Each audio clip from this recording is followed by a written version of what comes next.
మీ అందరికి తెలిసిందే. ఇవి కూడా బియ్యమేనంట. బియ్యమేనండి. కానీ బియ్యం గాదు. బియ్యం లాంటివి.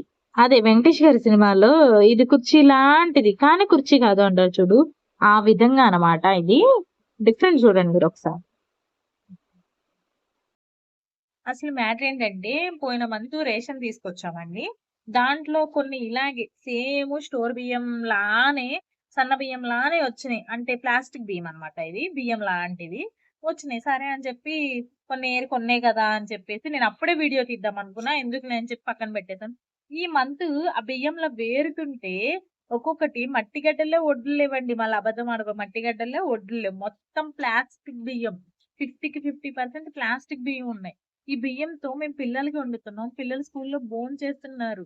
ఇట్లా ప్లాస్టిక్ బియ్యం వండితే వాళ్ళ హెల్త్ ఏమైపోతది? 60 సంవత్సరాలకి ఎప్పుడో పోతున్నారు ఇప్పుడున్న కల్తీలో. ఇంకా తొందరగా 30 ఏళ్ళకే పోతారు. ఇలాంటి బియ్యం ఇస్తే ఎందుకు ఇవ్వకపోతే ఎందుకండి రేవంత్ రెడ్డి గారు?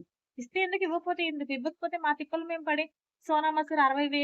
60 రూ. 50 పెట్టి మేము డీమార్ట్‌లో కొని తెచ్చుకొని తింటాం గదా! మా తిప్పలు మేము పడతాం గదా!